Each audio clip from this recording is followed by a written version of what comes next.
Started it. Let me just adjust sound volume real quick. Hopefully they're not too loud. Kelsey, you have the chat pulled up in front of you, yeah? Yes. You have Yo, to what is tell this me. about our? Oh my god. What is this about our haters? Okay. You have to tell me if there's a volume discrepancy. I tried to get it right this time, but I never get it right. Our haters. Anyway, welcome. This is China Talk, episode 13. It's going to be our regionals show. It might be a little bit shorter than the normal show, but we'll see if we can drag this out. Joining me on the panelist desk is going to be representing Paravine. It's going to be Hubo, Soldra, representing Esports Heaven, Editor-in-Chief Drexen, and then on the far side, representing Who Cares, it's Kelsey Moser. Rude. That's pretty rude. Yeah. She thinks we can't stall this out. No, I was gonna. I meant to introduce Drexen as an ass-blasted CLG fan gay, but I totally missed it. Right. Okay. So talking about regionals, first and foremost, we were just talking about something really interesting, and so I kind of wanted to put it back over to that conversation, and it was about, and now I'm completely forgetting. Oh, right. LMQ in North America, obviously losing out to TSM. I don't know about you guys, but I noticed a bit of a discrepancy in the hate of the Chinese team, quote-unquote Chinese team. What do you mean? Well, around Reddit, people seem to not And like Twitter, them, dude. and Twitter seem to not like them because they came from LPL and they are a full Chinese team. And I believe we were talking about the discrepancy between LMQ being a full, all these guys from China versus, TSM, who has, like you guys said, a Korean and a European. And I don't see the Or non-Americans.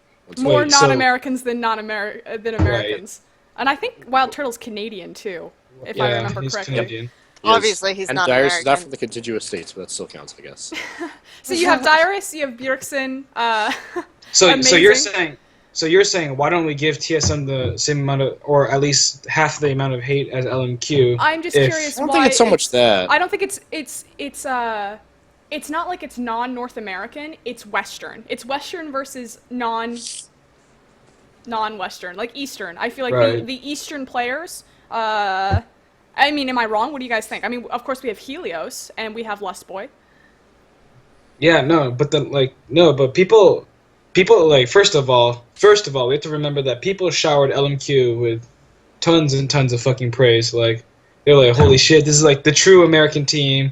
Like, fucking Dream got into the LCS and stuff like that. I find that very rare. Like, yes, that narrative was out there. I'd say it's pretty mixed. No, it was honest. no. Dude, at the beginning of the mixed. season, You have to dig deep in the Reddit comments, man. It's mixed. down. It's like 50-50. I'm not like you, Mike. I don't like go down, like dig deep into like Reddit's anus, just trying to find shit. I don't purposefully seek out people who call me an ass-blasted CLG fan. I don't like. That was I'm on Twitter, okay? I'm not a masochist like that. I just don't like I don't dig deep enough. This is why you're the editor-in-chief of Esports Heaven and I'm not, dude. Because you go for the real scoop. He's digging for it. Real Reddit. No, dude. Like I don't like honestly like fine. Even if the reaction was mixed, it was better. It was better than what I would expected because anything positive was good given LMQ's history and also given the fact that the online community is a place where feelings snowball, so to speak, and so you have one sentiment. If that sentiment is shared, then that sentiment is pushed to the top of Reddit, right? And so the fact that I could go on Reddit and see, oh, LMQ, you guys are so cool, there was like a Zhao appreciation thread while LMQ was losing on Reddit, and I was like, wow, this really gives me hope for the online community because we can still sing praises like this, even though fans have the right to be scared, especially since we look at past examples like in Europe with StarCraft where Koreans came in and completely took over the European scene. If what I understand is correct, because I'm not a huge StarCraft fan, but from what I understand, Koreans came in and took over the European scene, and there's even Koreans in the United States as well, like players like Violet, who I think live in the United States but are still technically Korean players. So you think about that situation, you say, do I really want my NALCS, like our esport, to be dominated by Korean players? And you think no, but at least Americans were civil enough to deem that appropriate. You fucking I've seen some of the translated comments from Weibo or some of the Chinese forums and talking about World Elite, they fucking tear them apart, dude. Holy shit. So but those are again they come from like tabloid sites like Duo One. Yeah, that's true.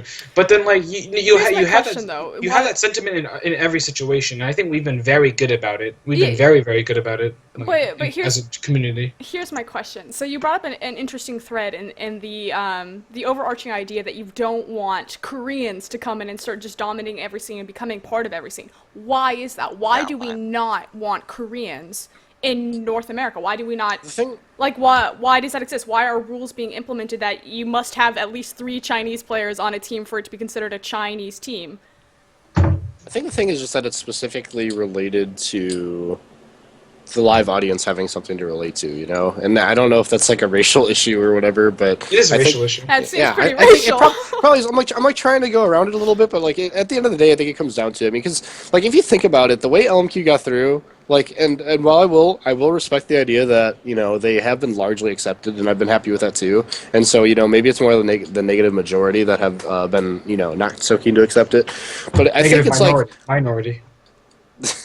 But I mean, if you think about it, look at the morals of like the way LMQ got through the LCS compared to like EG buying their spot in but that's the thing. No one bitches about EG, but we still get the LMQ hate. Where they like LMQ they fly across the globe, they learn English, they take a year of their time to qualify up through the challenger scene. They go through relegations, and EG just comes over. Hey, it's cool. We're just gonna take this spot right here. No, it's because of people like me, like people like me and Dark Regim that people fucking hate. Like LMQ, like honestly, like if EDG came over and they got first place, no one would be salty. Like no one would be salty because they were the first place team like in China. But then since people are saying like, oh, LMQ's gonna come over and dominate you motherfuckers, even though they were like the 6th place team in the LPL, like of course it's like measuring penis size, right? It's like, you know, we don't want to get like fucked by like these like known Chinese players. The fans that create this animosity? Of course, no. Who you think it's the players that create this animosity? I'm asking you. The fans.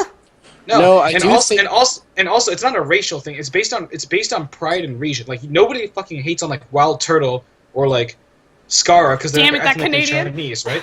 Yeah, no. I mean, even though they're ethnically Chinese, no one like.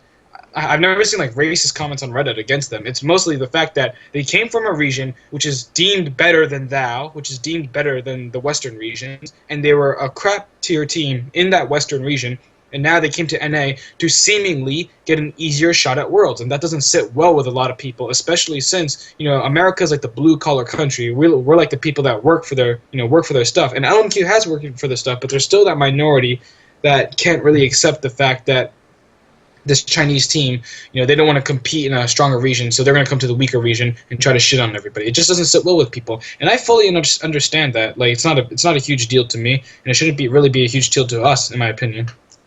See, like, this is my issue with honestly, if a bunch of Korean teams came to North America, or you know, let's go to China. Like, if they got rid of the 2 Koreans per team, and then a bunch of Koreans came and were actually able to outcompete all the Chinese in the situation, and then like there were no more Chinese teams. There were no more North American teams in like the sense that all the players are from North America. No more European teams in the sense that all the players are from Europe. I don't mind that scenario, or I guess Southeast Asia. We might as well throw them in too. And then they're all like Korean, or they're all whatever race. I would be excited for that because I think it would increase, first of all, the competition, and it would also like allow these players, like they've said time and again, that these players in North America are entitled to more pay, like these Korean and Chinese players who come over, pretty much better working environment, like more freedom, like things that they, and by freedom I don't mean, I just mean like less structured schedule. They're allowed to, if they want to practice a lot, they can.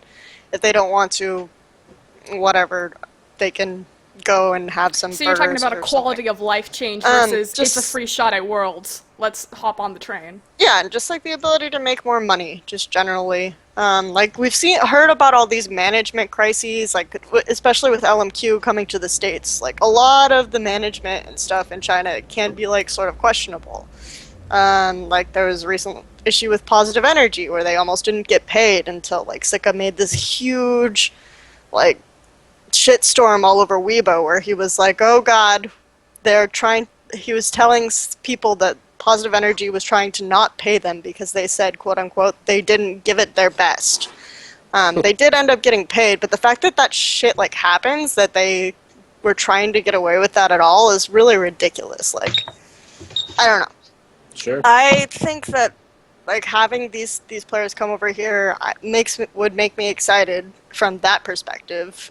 If we assume that North American management can be better, which again, like if you talk about the Quantic guy who kind of just disappeared off. Oh goodness, you mean the 4-not guy? Yeah, the 4-not/Quantic guy who just that kind of guy appeared sucked. off the face of the earth and didn't pay anyone. So obviously that's not the case, but in theory, because there are certain laws in place in North America and Europe that would allow these players to, if they had knowledge of the law, and that's something that's a piece of infrastructure that definitely needs to be put into place to contest these kind of rulings from management and this kind of poor behavior from management, then that would, in theory, be like a better situation for them. And of course, like, how is the story of someone coming from another country to your country, like wanting to your region or whatever and wanting to represent you and play LOL for you? Like, how is that not like How do you know? story? How do you know that they want to like represent us? Yeah, but how do you know that they want to they've just said that? get a free pass into Worlds? Like, it could be, you know, devil's advocate both ways. Well, They- I don't I care. think Like, they've that's, publicly if they said- want to get a free pass into Worlds, they're still like representing our League of Legends in a sense. Like, they come and they either change our meta or they impact our meta, and then we get to watch them play all the time. And like, they interact with the fans. Like, LMQ is trying to interact with the fans. Like, even if they didn't necessarily want to specifically represent North America, and even if their management has come out and said, yes, we want to keep LMQ like a Chinese team, when people will say, why don't you replace, like, why don't you get North American subs? Like, this was actually an issue that came up where they said, why don't you just get North American subs, when LMQ said they were looking for subs. And they said, no, we want to keep this a Chinese team. So, yeah, you can say that LMQ doesn't want to represent North America. They still, at core, might say they're representing China from that perspective. But at the same time, they're here. They're making an effort to interact with the fans. They're making an effort to, like, stream. You could say that they're just doing that again to get money. But, like, I don't know. They're still in the community. They're still talking to the North American players. And I don't know. It just, to me, it doesn't matter if that's not their intent. They're still representing. They still came here and they want to do well in League of Legends in this region. Yeah, I mean, I think one thing that's really important to understand is that you have two different kinds of audience, right? And sometimes they mesh together, but generally there's a preference. You either have people that want to see really high quality games, or you have people that just, are very important. Well, I'm not trying to shit talk. I'm basically saying there's people that put a lot more of their desire into the narrative. And I think the reason why LMQ is a little more, accepted than the whole Quantic situation, even though there are still, some of the people that hate it, is that Quantic literally came over and didn't really care about all the things that Kelsey mentioned. They just did want an easy spot in Worlds and claimed to it being so, essentially. Whereas like LMQ is like, just straight up textbook American dream, right? They come here, they go through the challenger, they do all the like the legal prerequisites, whatever. They try to interact with their fans, learn English, and get to Worlds, right? And like I think people that I don't see too many people complain that LMQ's like vision is just to make money off streams and stuff. They're not really interested in interacting with fans, because like when when League of Legends fans grow up and become an adult, they begin to realize that nothing you do is just out of the kindness of your heart, essentially. Like, there's very few things that are, but for the most part, there's some kind of underlying underlying purpose, to help you out or help you reach a goal or something. That's just how it works. But I do think like it does depend on who wants to see narrative versus good play. And from a Riot perspective, or from Riot's perspective, I kind of understand, but it kind of sucks. Like, they have WCS, which is kind of a similar scenario, but not so much, because, I mean, it's full team-based. So they have that to go off of, and I can understand why they'd be afraid for their local audiences of each respective region. But at the same time, I do think if they do end up keeping LMQ on some kind of grandfathered rule and let them stay but not allow other teams to do the same, I fully understand that. Not a fan of it myself, because I just like to see the region improve. But if they don't do that, then I guess it's just responsible for them to help the teams that come over connect with the fans in a way and offer narrative and perspective, because that's the only way it'll be acceptable. Because if they just come over and they're just no-name Asians and people say like they're, you know, no personality, whatever, come over, then that's one thing. But if they're here and they all have personalities and people can, like, you know, make references to them, like, oh my god, Zhao Zhao is so cute, or they have like the Lomo Nation thing, you know, they have this kind of marketing thing going for them, I think it's going to be a little easier to accept for most people. I agree with you, but the thing where we come into the thing where it shakes up a little bit, like what your statement shakes up a little bit, is what is the LMQ situation? Because Team Coast is bringing in 2 high elo Koreans apparently for their solo lanes, right? After they said that they wouldn't change the roster, after they said that they weren't going to compete in EPS anymore because they wanted to keep their secret Sheep strategy. Going to tweet swear words at you, be careful. After they're going to after just got monstered. The 2 Koreans with their world class, everyone knows that it's their world class bottom lane. And and StarHorn, their top tier LCS jungler. The guy who got replaced by Wizfood, and just saying, world class. Like, to be fair, Mash Sheep was pretty much tearing through the challenger scene until they decided to take their break to hide their secret strategies. Yeah, that didn't work. For them, spoiler alert. But then, what if these like 2 like random Koreans like never interact with fans and stuff like that? Then what does that say about the team? Like, so there has to be a set rule, and Riot has to abide by that rule. Honestly, given the fact that LMQ has been here for a full year, I think it's too late to like change much. Maybe you can make rules for the future, like, okay, LMQ is the exception, but it's too late to change. It's too late to change much, because if they do, then that really is like Riot trying to like showing that they're trying, rather than the competitive integrity, because Riot preaches about competitive integrity all the fucking time. Okay, and this is like one of the few things I agree with Richard Lewis about. Like they preach about competitive integrity all the fucking time, but then they really don't take the steps to ensure that competitive integrity is upheld. What do you make bullet points for that? So, like, for example, the Gambit Gaming situation, I can't list off the top of my head, but just for this, you're talking about? Yeah. So just for this specific example, right? And also like with the DDoSing for the challenger scene, but for this specific example, if they forcibly remove LMQ from the NALCS, then that means that they value their fans and their viewership over competitive integrity, which is fine, which is 100% completely fine, because Riot is a company that can do whatever they want. But if that is the case, then don't go around fucking preaching about dumbass competitive integrity, because that's clearly what your company is not about. Your company is clearly about money, making money, expanding your viewer base. And again, that's completely 100% okay. You're a business, but just don't lie to your audience is what I'm trying to say. I don't think anyone believes that they're going to eject LMQ. I think we're all pretty much of the consensus that there's nothing that they can do. It's now about the future if they're going to implement any of these rules like we see in China. So here's the flip side of this question. So now you guys have kind of discussed it from LMQ's side. What do you guys think of the Korean experiment that happened in China? Do you care for the Korean players? And what about, like, can you guys see the threads between these 2 situations and how they might intersect a little bit? I mean, why do you hate the Korean players? Because I feel like majority consensus from us is that the Korean experiment failed in China. Why do we think it failed? Why did we dislike those players? And so does this have any reflection on LMQ and NA? Before failed everywhere. That's what I don't like. Yeah, no, but before Michael goes on, I just want to say the definition of failing for the Korean experiment is what is our definition? Because we have to set that. Is it not making worlds? Is it like not getting above 8th place? Is it not making playoffs?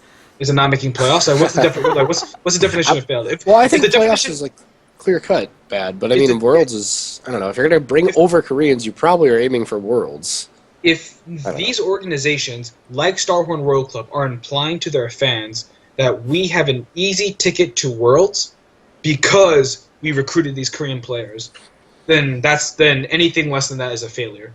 So technically, World Elite has been a failed experiment, even though I think very highly of Old B. Old B has been one of my favorite junglers in the scene for an extremely long time. Quite yet. Yeah, and then so the World Elite experiment has failed. The World Elite Academy experiment has gone way off. The IG experiment has been yet to be seen, because they're a team that has only brought 1 Korean, and from what I see, he like streams a lot. I think he interacts with the viewer base. He speaks Mandarin, so like this guy, I consider him an exception. And then we have the StarHorn World. now. yeah, and like with the StarHorn Royal Club crew, the super hot royal crew, I think the jury's left to be seen, because I'm convinced that if StarHorn Royal Club gets, so they're gonna get second, right? So that means they're gonna get placed with either a Korean team, so they're gonna get placed with the #1 Korean team, #1 North American team, and the #1 European team, right? So either TSM or Cloud9, then Alliance, and then Samsung Blue, right? Then if should those happen, they're definitely not. I don't think they're going to beat Cloud9, Alliance, or Samsung Blue. I honestly don't, from my heart of hearts, because I think that Cloud9, like those kinds of teams, can prepare extremely well for a team like StarHorn World Club. So so automatically they're knocked to the second spot. So if they don't get out of the group stages at Worlds, then that's really a failed experiment for StarHorn World Club. Just because of the kind of shit that they were selling their fan base, like, oh, we got an easy ticket to the World Championships. Oh, because our roster that went to the finals didn't get the championship, we're going to upgrade our roster by making these moves. So I think, again, it's the message you're sending to your audience. And if that is a lie, then yeah, you can consider that a failed experiment. So the jury's still out on IG. The jury's still out on StarHorn World Club. Kelsey, Michael?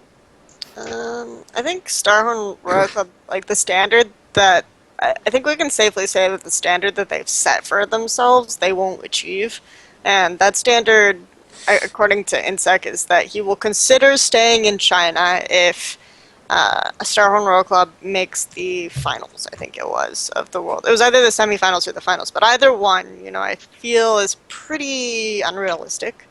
And I don't think that they'll get that far. I think it's very safe to say that they will not make the semifinals of the World Championship. So if that's their standard for success, then no, the Korean experiment hasn't succeeded. Whether or not INSEC will actually go back to Korea after that, because how do you feel about it? Like, we just talked about how these players come over, they're interacting with the fans. LMQ deserves to be here, but then we go and we be like, oh, these Koreans, they need to get out. They're B-rate Koreans. They're ruining our teams. Why isn't Sikkim on the roster? So that's what I'm trying to gear for. Okay, fine. If you want me to give the World Elite speech, I'm really unhappy with the way World Elite turned out, because I feel like it caused a player like Wei Xiao to retire prematurely. I feel like if obviously you can argue against this, but I think that had Sikkim and Ross stayed on the roster, they would have qualified for Worlds playoffs. They would have qualified for Worlds. That roster would have been better. I think they would have qualified for Worlds for sure. But StarHorn World Club. It would have been StarHorn World Club, OMG, EDG, World Elite. I think that team. Yeah, I do think that team would have gone to Worlds, but I can pretty confidently say that they would have at least gone to playoffs, and that both Xiaomei and Wei Xiao cited in their retirement statements that they decided to retire when they failed to qualify for the playoffs. And when they realized they had no chance of going to the Season 4 World Championships. So, yeah, I'm kind of upset about that, because I feel obviously I can't be proven wrong in this scenario, because we'll never go back in time and see the Sikkim World Elite team, because obviously that team would still have the problem in the 2v2 meta with Conan being unable to roam anymore, their bot lane still losing to things, but they wouldn't have the issue with the communication, with some of the issues with the jungler. Their mid laner doing poorly in a lot of matchups. So I think that their team fighting looking like honestly really awful in the LPL context. So I think that kind of upsets me, and from that perspective, the fact that we made potentially like a top 5 all-time player of League of Legends retire prematurely when he was still good, when there are people still debating, like, is he as good as Name? I don't know. That kind of makes me feel as if it was an awful failure. It was a devastating failure. Yeah. Old B has to become the best jungler in the world for it to not be a failure. That's... Michael? Old boy. Yeah, I mean... it's bad, man. Like, cause okay, if like StarHorn Royal Club doesn't make it to Worlds, and we're talking about failure in the context of of making it to Worlds being success, then like look how many teams with Korean imports like didn't make it. You have like StarHorn Royal Club, you have both the Brazilian squads, K Team and pain. And then, like, it's just bad, dude. Is this simply, though, like, are we upset because these Literally. are not good enough players? Like, would this be the same translated if, you know, someone like Dade, like Flame, like, you know, the top-tier Koreans? I mean, is this an issue that you have talent to pick from, so why aren't you picking from that talent as opposed to bringing over these washed-up players? It's like, why would you bring up these old-school Korean players when individual talent is not your issue and it will, like, hurt communication? Well, these are the things we brought up in the beginning. Is that the difference it still happened. With LMQ? I just don't know. Is this an issue that these players are better and they're just, like Cubo said, they're just coming over and pub stomping their way to Worlds? Or is this an issue that, you know, we have... I mean, people make the statement all the time, like, I personally believe that there's talent in the challenger scene for North America, but a lot of people seem to think that otherwise. I mean, is this an issue that North America doesn't have the talent, that we have to outsource it? That we can't home grow it? I mean, this is a valid argument that EU and NA fans are constantly having. Oh, TSM's only good because, you know, they have 2 Europeans and a Korean. I mean, is this a valid... Well, I do think that LMQ's purpose of going over was ambiguous. I mean, obviously, maybe they did want an easier shot at Worlds or whatever you call it. Of course they did. They also wanted to escape the bullshit they're going through right now. And make a life for the players, you know. So it's that too, but I don't know. I think they've helped improve the region. So I mean, I don't really give a shit because the play is better. But that's probably true. pay them, but I feel like the fact that the Koreans have been in the scene and we've had like these junglers doing these different pathing. We've had these teleports, like the teleport play. I think from Hanlabong or Kong has been like really interesting and I think really instructive, even on a team like World Elite Academy. So I wrote an article earlier this year that the teams that will benefit the most from the Koreans, the Korean imports, are the teams that are retaining their communication. So the full Chinese teams that are at the top of the standings will benefit from being able to learn from and to interact with these without like taking a hit to their communication. And I think that we still see EDG and OMG at the top of the standings, and they have improved over the split. We can argue that it's not because of the interaction, that it's from other outside factors like reviewing VODs, like scrimming other Korean teams, but I mean, there's that to discuss. And also we have to go back to the reason why these coaches, and it's not just like the Korean coaches, Hero and Vaikal, but also TT for OMG has even said, who is a Chinese coach, has even said that they see value in the Korean players for their work ethic because they have this drive to be the best instead of realizing that they can make more money streaming. And the players in the Chinese scene have to want to be the best by nature and not want to retire and not want to start just streaming full-time in order to stay in Chinese competitive League of Legends, because the disparity in the income that they can make between being on a team and being not on a team and just streaming all the time is pretty large. So that's why part of why they find these Korean imports very attractive as well. So pushing away from this, I think we've kind of covered this around unless you guys have any closing thoughts. We were supposed to have a moment of silence, or at least some form of a bit, for Wei Xiao and Salme's retirement. Oh my god. I think you guys... I'll just give it to the floor. I think you guys covered Wei Xiao's pretty well, at least Kelsey did. I don't know if Hubo and Drexen, you guys have anything to add, but Salme, we kind of overlooked. So, who wants to take it first? I feel like a relative just died. There's so much that's interesting about the situation, because these guys were both near the top of their field, and Wei Xiao arguably is the top of their field. They've been loyal to World Elite for like so long, so they're like they're like the antithesis to NA, where the old guard is just bringing everybody down, and they're there for marketing, and they need to fucking go and have other new talent come in to help the teams go somewhere. Like, yeah, Wu Zhao and Kame are like insanely marketable, but they're also really good. They're also like top class, and especially Wei Zhao, and it's like, man, it's really sad. Like, if you just really think what he's accomplished, like, I mean, I think IPL 5 was the biggest eye-opener for everybody. But people don't even know that tournament exists. Yeah, well, even up to this day, and that's a shame because it was the best international tournament of all time. So it's really sad. But Wei Xiao like what's the guy name? Gao Zhechen or something like that. Yeah. Gao motherfucking Wei Zhao This fucking Wei motherfucking Zhao. Zhechen. This guy was so fucking good. Like all throughout his career. Like I don't think people. I hate like so people were like saying like oh like Name was like the like people. I saw people do this like buy 15. You have like $15 buy players and shit like that. Like people were going oh like only Name is the obvious choice. No, I would have gotten fucking Wei Zhao because this was when people like the players were at their peak, right? Or were considered at their peak. Wei Zhao in his peak was 2 times better, like was at a level 2 times higher than what Name is right now. Like relative to the relative to the rest of the world.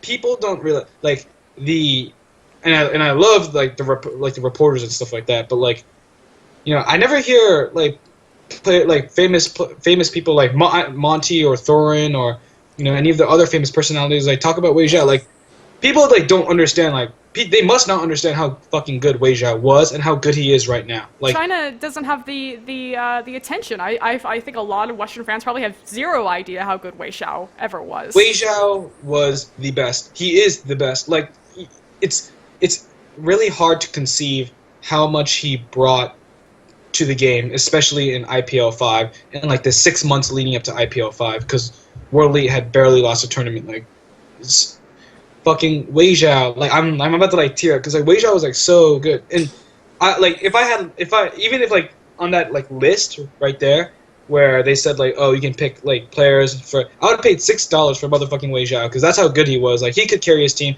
I know Mike is really in love with Messiah and how good he is. I think that Wei Zhao did a lot of carrying. Well, at the same time, Wei Zhao without Messiah to tell him what to do, I think we discovered is really awful. Correct me if I'm wrong. I just like Messiah because he innovated something, not because he's the best mid laner ever. Wei Zhao in like pure skill and like the things he did in the bottom lane was unparalleled. And Name doesn't fucking touch the dirt on his shoes. Like Wei Zhao is so fucking good. Like I don't know what else to say. Like I don't know what else to say. Wei Zhao's the god. Correct me if I'm wrong. The All-Star World Elite roster, not 2 All-Stars, but just the top prime was SCZF, Wei Zhao, Messiah, Clear Love, and Xiaomei. Yes. Yeah. That's the roster that we're going with. Yeah, the support before FCZF wasn't bad either. I like that guy. I forgot what his name was, but the support before FCZF wasn't bad. But like I was writing a paper on Wei Zhao right before the whole shit went downhill because of World Elite, and it didn't feel right to publish it given how badly World Elite was playing. But like this guy like came in like he got introduced to the scene because Messiah noticed him, and Messiah was like, "Yo, this guy is like the real deal. We need to bring him in." And ever since then, like, when have we ever seen like Wei Zhao get angry on like live television or like on like a live stream or during a game or something like that? Like all I see is like when I see Wei Zhao, he always has that Mona Lisa face, like a small little smile. He treats his fans right. He's always like kind. Like Xiaomei too, to an extent, because Xiaomei was even more popular. And then Xiaomei was known for like taking time to add people on his account and actually like help them play the game, like Odaire's style, but like into the future. These guys were like so good to their fans, so loyal to the brand, were always respectful, like, and really just in terms of like how good they were in the game, what they brought to like social media, how they controlled their online personas. Really, no one did like Wei Zhao and Xiaomei. And I apologize to Xiaomei because I'm not giving him the credit he deserves, but just my heart is filled with Wei Zhao right now. Both of them have made the decision, right, to stay with the World Elite brand, which means they're sacrificing a lot of the income they could be making from streaming to like help continue to support World Elite after they retired. Which Messiah did the same thing. Yeah, and Messiah did the same thing. Like they're still, and I think that's part of why people see FCZF and Clearlove as traitors. From like I don't want to bag on them, of course, because I respect their decisions too. As traitors and like as betrayers to the brand, because like Messiah and Xiaomei and Wei Zhao have been so loyal. Like you have to think about the decision making that Hero had, like what he did to the team, and they just like they still tried really hard. They did like well. Let's also back it up with context for what you're saying to give that weight. For those who don't know, so EDG and Invictus Gaming, that's run by billionaires. So very rich men own those teams. World Elite is completely supported on fan donations. So think about sponsors. Exactly. Yeah. So think about how massive that organization is. Think of the fan base for it. The fact that these players, like that is what gives that so much impact, is the fact that that's how that organization is run. The fact that the players are loyal enough to stick through with that and to help make that face. So now, Mike, as I want to cater it towards you, a lot of the new roster lineup, you can cover it.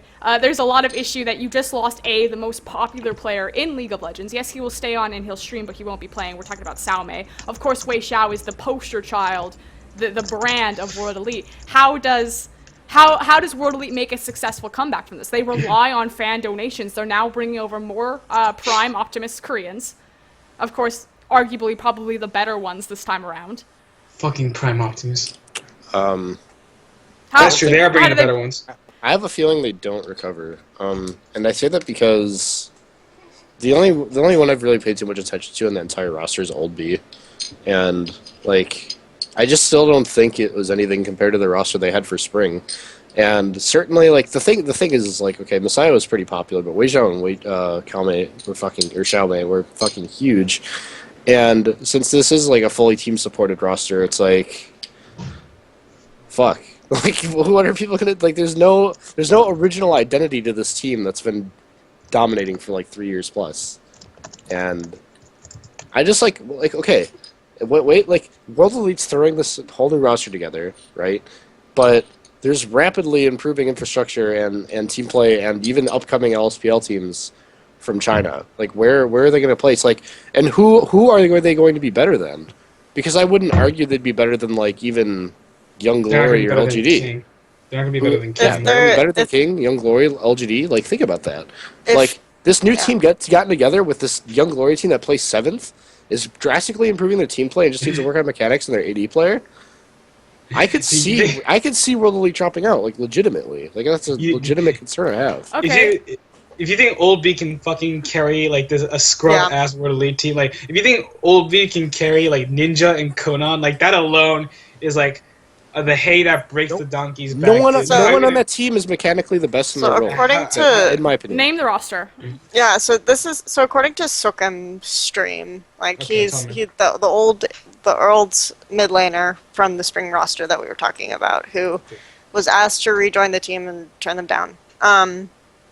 Says that the roster that they're planning on right now, and this could definitely change because we have like 6 months before the next LPL split. Is going to be Aluka from Positive Energy. God. Yeah. Oh my fucking god. Aluka, because Rua came out and said that he only wanted to stay on the team until they found a replacement jungler, which they've found. Old B. That team's done. You just started with Aluka. We're already done. Like it's time. You should have started with Amazing J. Ninja. Amazing J. Ninja. And who's the AD? Alan, not Alan from OMG, but Alan from World Elite Academy before they got SMLZ. So that Alan. I'm curious why they didn't just bump SMLZ up. And because World Elite Academy is the better team. Yeah. at this point, Alan and Conan. Yeah. Oh my god. Oh my lord. Exactly. And like, that roster's pretty bad. I'm thinking then, like, who is this team going to be better than? Obviously not the top 3. Not going to be better than IG. Not going to be better than. I could see this roster like dropping out of literally LPL and then Ellis dropping out of LSPL. Aluka and Conan on the same team. And like, people have to understand how much of a travesty this is, because this is like, okay, so imagine if like you were fucking donating and there wasn't this like solomid.net to back your favorite team, right? You're donating so that Team Solo Mid can flourish, right? And then just like fucking, I don't know, like Bjergsen, Dyrus, and Zuna. like Bjergsen, Dyrus, and like Wild Turtle just peace. I'll retire. And then you get like. Do you still want to fund them? And where do you think they're going to be? And then they're going to get like fucking like world-class bot lane and Sheep and what's his name? Yeah, Sheep, might as well get Mashby and Vile Rose join, right, or something like. That's literally what's happening here, but on an exponentially bigger scale. It's really bad. This is pretty bad. That's actually really bad. And it's funny because World Elite has gotten so many Western fans into Chinese League of Legends. Like, depending on how old you are in League of Legends time, that sounded retarded. World Elite got a lot of us into Chinese League of Legends.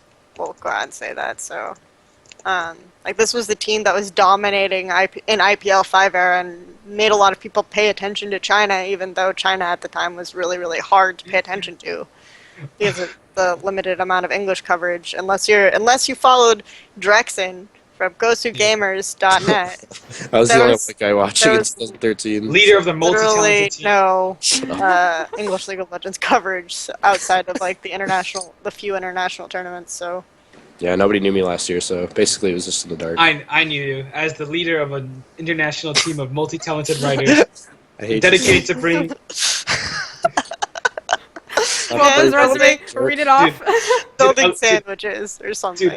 He's a sandwich maker. Aluka and Conan don't even deserve the World Elite name, dude. They don't deserve to have that fucking tag next to their ID. That's how terrible they are. Dude, World Elite is like, oh my god, they're like this fucking gem. Like you can't. It's like, man, the only people that have competed with World Elite's win streak was SKT, right? And they're both legendary in their own right. But you can't just take this team that has a ridiculous fucking legacy and do this. Like, why are you doing this to me? This is like one of the biggest like travesties that like I've seen in League of Legends. Okay. Aluka and who I've never heard of Allen. I've never heard of Allen. He was the AD carry for World Elite Academy before they got SMLC. You could tell me that all day and I still never heard of him. Okay. Heard of like the hell is this guy? We're gonna. It's depressing. I really want them to surprise me, but at this point, I have no connection to World Elite, and just seeing a list of Chinese teams in LPL in their standings without WE on that list just fucking scares me. Just seeing that like gone, it's just like what? What that the fuck? moment when EDG has more World Elite members than World Yeah. Elite. Yeah, exactly.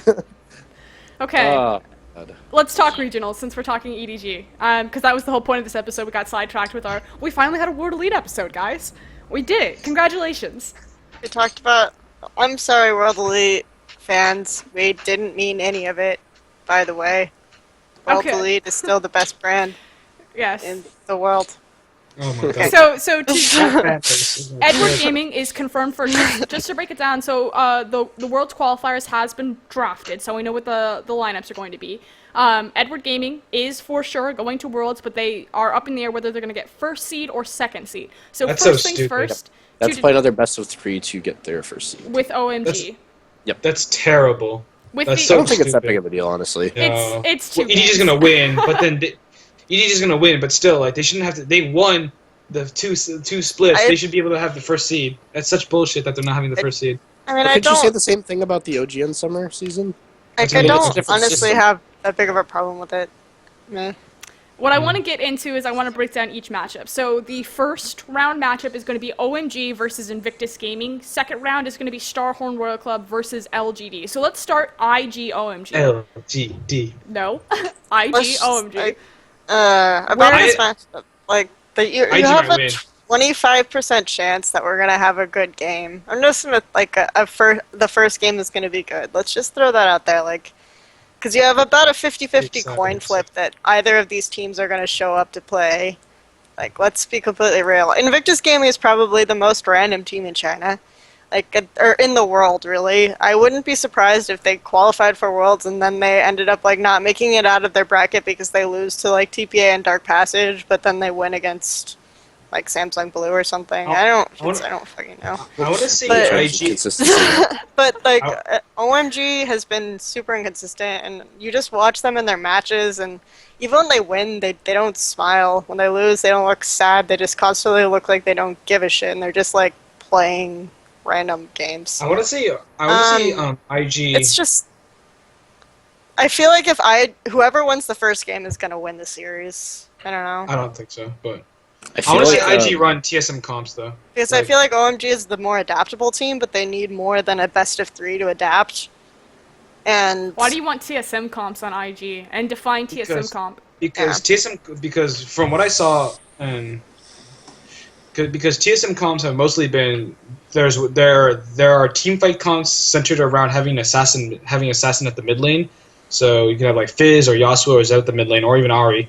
And then there are also the compositions where they played like Lulu top, Nunu jungle, Orianna mid, and like Braum support or something like that. And just put like, and you could put like Kid on Tristana and see how that works. You know, just try to play to your strengths. Obviously, like Youngsu has gotten apparently, and from what I saw in either I think it was XCS, Youngsu has gotten significantly better, especially in terms of his teleport usage and recognizing the ebb and flow of creep waves and how they're pushing across the map. But at the same time, I still want to see them play very directed comps where they know what they're supposed to do at all times, where they know how they're supposed to set up their zones of control, where they know what the objectives they have to garner to win the game, and where they can just play a late game team composition and do their best to get to that late game point. Like I don't think IG can operate using an intricate, really smart composition that has a lot of win conditions. I think you should just give them one goal, one specific team comp, and then let them fly with it. So, Jackson? I don't know about keeping IG on a static comp, honestly. I always felt like that was their strong point. Has always been switching it up, but I feel like I feel like IG has this like secret plan, and like the IG coach has infiltrated the quarters of OMG, and now he's gonna fuck with them. Team. Yeah, exactly. And now he's gonna make them match we're going to have as the possible most for IG.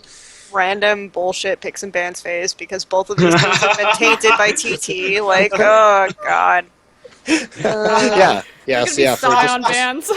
Obviously, for people that don't know, IG's coach is now coaching OMG, and ever since they've lost things like 2-0 to Young Glory and shit like that, pretty much. So OMG is going to first pick Jax, and then IG is going to pick, like... What? Can we talk about that shit? So, I was in a chat the other day, and now they're like... what was Tyler saying? He was like, I don't understand why Koreans don't recognize that there's more than different regions have their top lane meta picks. And he was like going through, he's like, in EU they play Aatrox top. I was like, well, Freddy plays Aatrox top. And like in China they play Jax. Who in China plays Cola. Jax other than Cola? And Cola, 17. and then like 17. And when Didn't Going is 17. against him, he for some reason feels compelled to first pick Jax when he's against StarHorn. I have no idea why Going was like, I can't beat Cola if he's on Jax. Cola's too strong. Pepsi is the inferior brand. Did Koro ever play Jax, or did he just play Aurelia the whole time? Kale, Aurelia. Yeah, he played Jax before, but I don't think he's played Jax recently. Not in the playoffs? Not in the playoffs. Well, as far as hypercarry go, Koro and Going have played mostly Aurelia and Kale. Yeah. Cola plays Jax. And now Jax is recognized as a Chinese top lane pick, and that hurts my soul. I actually looked it up, and apparently Koro is 9-1 on Jax, so that's a thing. Yeah. So he's pretty good at Jax, he just doesn't, Just doesn't play it, but it was, think of when it came out this split. He's also in a top 10 team in the world, like, potentially top 5 team in the world, so that's true. He has a lot of help. The world is not ready for this man's trundle, man. Okay. Getting back on topic of Invictus Gaming and OMG. Sorry. What we talked about the bans. Like literally, break me through this game. What are the bans gonna look at? What are the win conditions for either team? I can't tell you. AFK. I have It's gonna no be idea. 6 throwaway bans. The most random matchup in the entire. But is it random because it's OMG sucks at picks ban phase, or is it random because it's fucking Invictus Gaming? Both. Both. They're probably gonna That's ban why like, it's a bunch random. of supports. Like with just Like, one they're of those, probably it wouldn't be the most random. I think we're gonna Like, ban. I think They're they gonna ban out Fresh like shit. Braum. They're gonna ban Yasuo, out obviously Maokai. shit. Yeah, Yasuo, Maokai, shit like that. It's So pretty they obvious. probably ban, like Red side will. I think Purple side will definitely ban like What do you ban against Maokai, Invictus Alistar, Gaming? like Oriana or something like that. And Well, then what do you guys? it depends who wants to give up the Yasuo, because the Yasuo's probably going to be a first rotation pick for both sides, since Tatai and Cool have shown so much such adept prowess at playing that Yasuo, the Unforgiven. So like, What do you guys ban against IG? How do you deal with this team? I mean, IG's been off the radar. They weren't in playoffs, so we haven't seen them for a full 2.5, 3 weeks. We I saw would them. ban to kind of fuck with them. I would ban like Thresh, Braum, and like Yeah, Kitty's Thresh for sure. yeah. I would ban Shyvana just because I feel like Thresh, Braum, and Shyvana sounds good. But then that's Youngsu only kind of got dunked by the Gragas nerfs, and so but he still like plays really good Shyvana. So You don't think you Yes. can pick up Maokai? Well, I think mean, Maokai's just going to be a right. default ban. I haven't, like, I've watched some of the VODs from the XES tournaments, and they haven't really been See, playing. you would think that, but every single time I look at a professional game, I see that fucking tree in the game, and I'm like, what?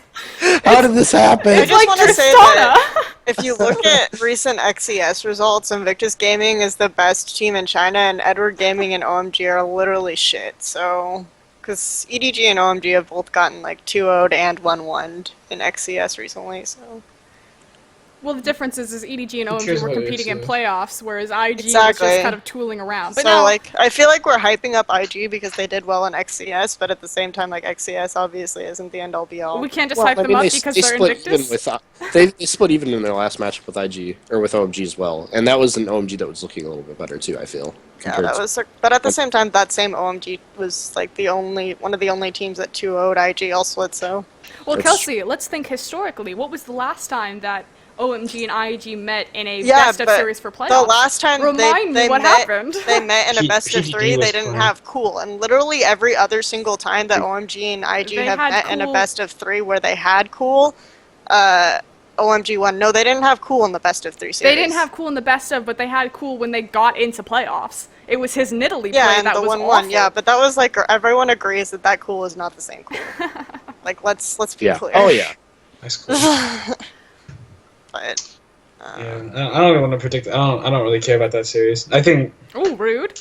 I honestly I wouldn't be surprised if IG won. I really wouldn't be surprised because Why?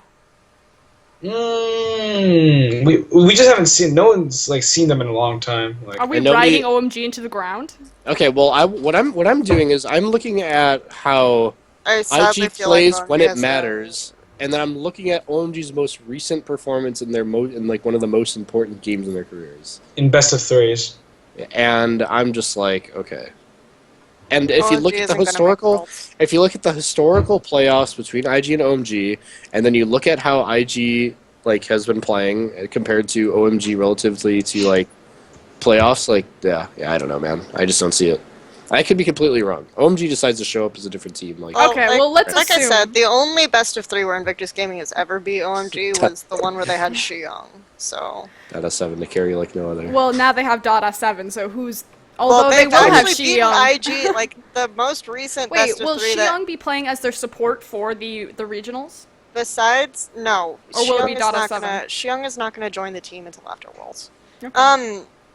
So Syndra if he support. joins it at all, Syndra This- support, LeBlanc This support, this is beyond the point. Zig support. Zig support. The last time IG and OMG faced in a best of 3 where OMG had Cool, they actually had Dada Tricky Boy. Like this was in the last. Just call him this was- Dada, so we don't get. Yeah, Dada 7. But he was called Tricky Boy in that game, in that series. So Yeah. they actually 2-0'd IG with Tricky Boy. Like, it was technically a 2-1 because of another situation where IG was in the upper bracket and they had 1 point.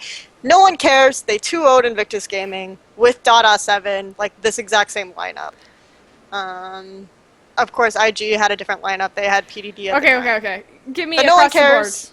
Who's Yes. winning? Just this bullet point. Just go. Who's winning? OMG, IG. OMG? IG. He says IG, you say OMG, Kelsey, you're the tiebreaker. I want to say IG. Okay, Even IG though I'm, moves on, like, OMG harping gets on bumped the down. head-to-head. LGD. But again, wait. I mean, again, What- if OMG are playing at even like a peak This of is why their the some regular set is season, so weird. then OMG will win. But it's No, just wait. so Don't. insanely So inconsistent, you two dude. say IG. I said OMG, right? Yeah, but you can't Okay. be you can't be static about these. Mike, two shut the teams. fuck They're up, literally man. they're He was literally- like, it's on record when they No, win. They're literally the two most inconsistent teams, like in the top 6. Okay. Yeah, I think Dada has some So- time to play. I think he'll be okay. Okay. Yeah, and again, Dada is an issue on the mechanical level, but OMG's always been about cohesion. Like, so if they have the cohesion, I mean, OMG has done well with Dada in the past. It's just Yeah. they need the cohesion. So when they're all like split up and they're all like playing like individually and not really focusing, you see what happens. The EDG happens, and yeah. So I mean, it just depends what OMG decides to show up and if they get their shit together. Okay. LGC StarHorn Royal Club, because this is the set I'm very excited for. This is the set So, I'm like, way more excited obviously, Thanks, I don't host. think Dada is a 7 if I'm... Dada 7 is the problem. Kelsey, if I'm we are typing talking the about record. LGD and StarHorn Royal Club. You will focus. LGD is gonna lose. No one cares. He will go. I have LGD taking a set over StarHorn Royal Club. I know you do. Why? Nope. Why do you think that LGD will beat StarHorn? They've Because there's zero evidence to support this. Have they ever beaten StarHorn Royal Club? Yeah, they went 1-1 Yeah, in both of their sets in the regular season. In the sets, but in the playoffs, they faced... No, they got dumpstered. They got dumpstered. Exactly. So. The reason why I have LGD over... I have no reasons for having LGD over StarHorn Royal Club. This is okay, I love Invictus. this is my wishful thinking prediction, and I think that I just hope that I think LGD, when they get the right team fights, they can do a lot of good things. So hopefully PYL and Wayless will be able to control the match, and they'll be able to ensure that LGD gets the right team fights and help XQ and 17 put their carry pants on. And I think the meta has shifted in a way in which kind of favors support that ward a lot and just zone, and you don't need anything. So we might want to consider putting Chuan on Nunu or Kha'Zix and see how he does with those champions. And I haven't seen Chuan's Nunu. I'm glad that you brought up Chuan, because to me the StarHorn Royal Club matchup comes down to two factors. It comes down to Insec versus Chuan, and I know we give Insec a lot of shit, but Chuan is awful. And it comes down to XQ PYL versus Uzi and Zero. And unfortunately, as much as I love PYL and XQ, I do not think that they're up to the level of Zero and Uzi. The thing is, the XQ and PYL were do well in lane against UCI and Zero, and then they do literally the most stupid shit. Like they'd go in and try to tower dive or go in for a really weird play, and they get so aggressive in lane sometimes, and when they really don't have to. So hopefully they fix that. But I really do think that if Chuan plays a jungler like J4, maybe even like Lee Sin, Nunu, Kha'Zix, I think that their LGD has the potential to bring out the upset. Pool. Yeah, that's true. It's a lot of. You guys are putting in a lot of games. I need LGD to win, please. I would love to see Wayless go to Worlds. Yeah. Just to see what Western teams would do against him. Build Lysandra, Spectral Wraith. Let's go. 15-minute Baron. I feel like Western fans are unprepared for how good the mid laners in China are right now. No one expects. Maybe paying attention to AD carries and they're just gonna get dumpstered. I think. Well, we'll see. But I think. Well, I think that the Western teams will probably educate themselves enough. But yeah, they will. The Western fans are gonna be surprised. So. Yeah, I know. There are multiple Western teams who are already taking steps to find out what. Well, I think what's going on in the Chinese scene and in the Taiwanese attention that scene. Cool got really kind of opened up the door to looking at other mid laners. But just to be clear, Wayless, I'm even gonna put Korn up there. Korn, I think, is a strong mid laner. If he gets Orianna, one of 4 champions. If he gets one of 3 champions, yeah. I would Orianna, say 4. Fizz, and what else? Orianna, Fizz, Yasuo, and Ziggs. Yasuo, not his Ziggs. His Ziggs. His Ziggs still does well. I still think his Ziggs is fine. I don't think his Ziggs is good. I agree with Orianna, Yasuo, Fizz. I 100% agree with that. But his Ziggs is. Drexen, what do you think of the LGD StarHorn Royal Club matchup? What do you think is gonna happen? I can't think of an area where StarHorn loses. That's my biggest problem. Okay, yeah, their bottom lane is extraordinary and all the stuff, but StarHorn's is more extraordinary. I guess. Is Wayless our X factor there? If they're able to ban out Korn and Wayless gets a good roam? I do think that's the that's one the X factor, but at the same time, a StarHorn Royal Club? If Korn gets his champions, he can still style on Wayless. He was. Well, that's just a matter of doing that playing pick and bans properly, I think. Yeah. Isn't it? Well, LGD needs to play pick and bans properly. I feel like Korn on his top champions is actually better than Wayless on his top champions, but Wayless is overall better in terms of how he pressures the map and his champion pool. So. And StarHorn's cohesion in the last, in the last playoffs were actually pretty good, and that's why they took OMG to the 5th set, even though OMG were looking okay. Not the OMG that faced CDG, because I don't know what happened there, but I just I feel like they can just shut down Chuan in the jungle, and then they don't have too much of a threat in the actual lanes. I don't know. That's how I feel. But if Whalus can pull off some kind of miracle, then LGD will win this set. And I do want LGD to go to Worlds.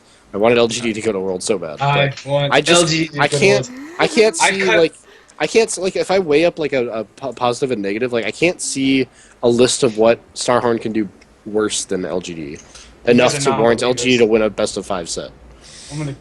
You guys are wrong. You guys are non-believers. Just you don't have faith. I'm gonna go with Hugo. The Church of XQ. I want LGD to win. I'm not saying I don't want LGD to win. It's a matter of I don't think that's going to happen. Because I feel like LGD would actually do really well. No. But see, StarHorn knows if they don't make it to Worlds that their fucking jungler's gonna piece. No. See, but here's far what we're in doing. Worlds at that. So they have a drive, man. Wait, Hugo.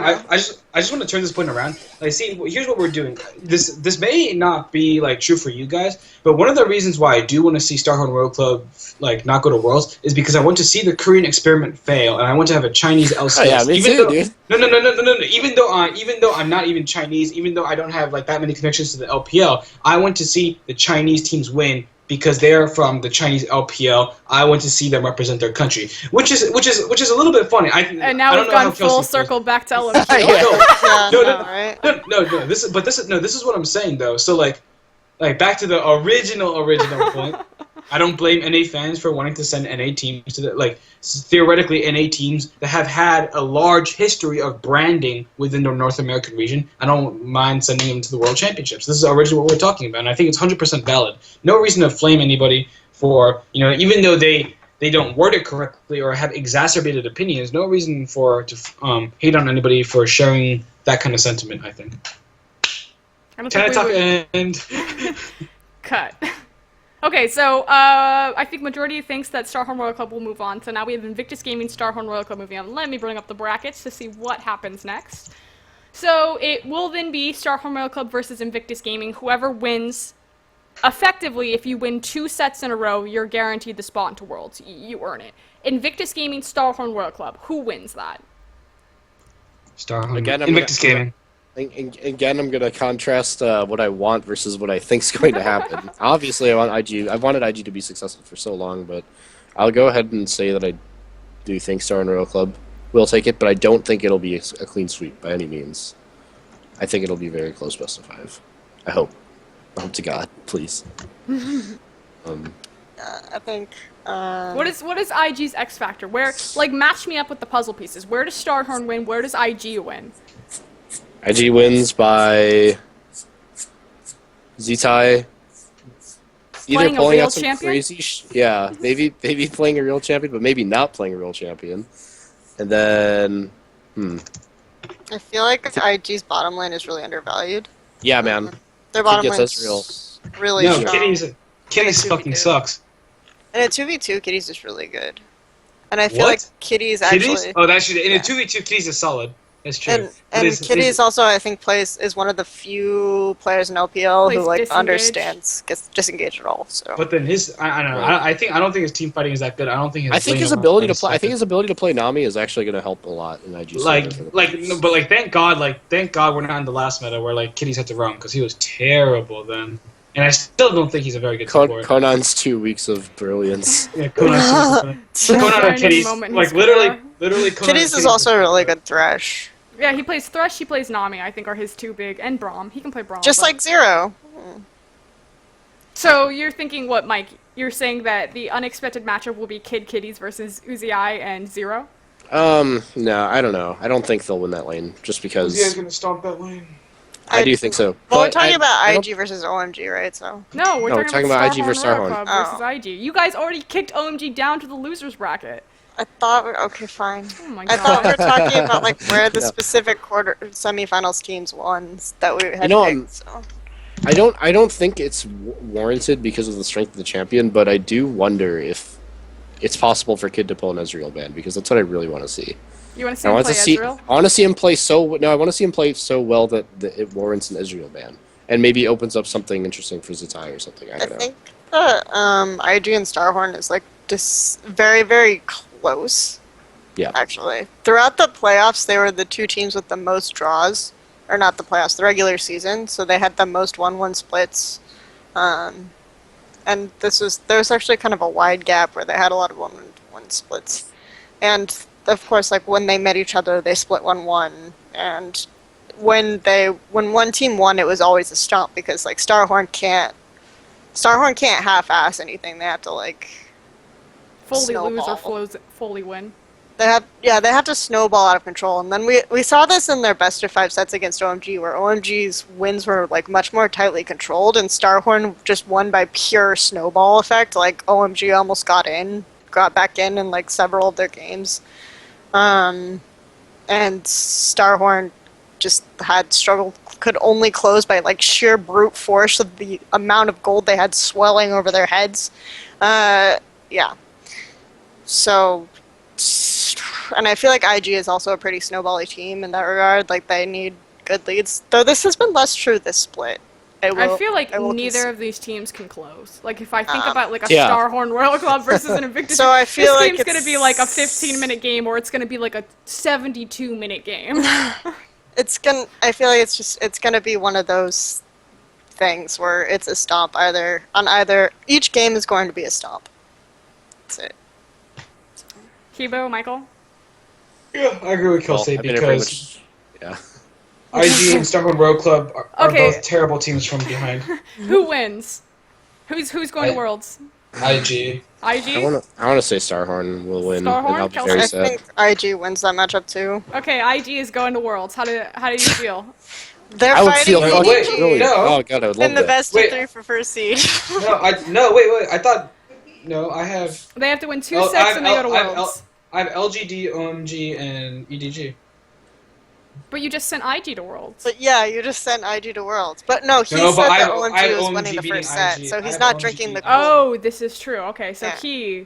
Well, I'm sending IG to Worlds, so IG's going to Worlds. We're sending IG to Worlds. We're sending IG to Worlds. StarHorn Happy Royal to see Club it, now drops down into the losers bracket. So now we're LGD versus OMG.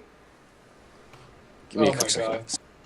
I think OMG is gonna win Probably. that one. Okay, do we need to break this down? Why this will happen?